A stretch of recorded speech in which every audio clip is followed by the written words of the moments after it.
Само по BTV Cinema. BTV Cinema. Повече от Гледаш в панели в сряда от 4 часа. Следващия епизод на Стъклен дом. Новината, която никой не очаква. Агент Колев послуша Касапов. Трябва да го разпечем с премиера. И желанието, на което никой не може да устои. Ти си син на мъжа ми. Всичко има цена. Стъклен дом. Неделя, 20 часа. BTV. Повторение през седмицата по BTV Cinema. А в сайта на сериала може да гледате епизодите отново и да пишете във форума.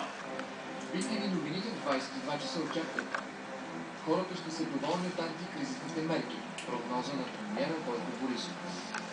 Искат глоби за купувачите на контрабандни цигари и други стоки. Край на акцията за скоростта. И са резултатите. Не съобрази. Случва ли се често? Да. Само, че не се случва често да я пиша така. Как става имаш? Нали знаеш как? Всички знаят как.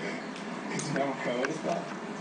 Кога ще продължи слънчевото и топло за сезона време, гледайте след малко BTV новини.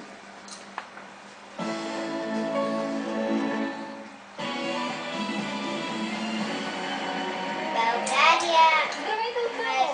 Вие гледате специалното издание на България търси талант. При нас на сцената са участниците от вашия топ 3. Един от тях събра най-много гласове в понеделник и ще се класира директно за финалите в шоуто. Настъпи моментът, в който ще обявим кой е той. На всички успех! Не искам да спечеля нещо так. Искам другия от 26,15%. Сега само обявява. Което събра най-много гласове е на... Кой ще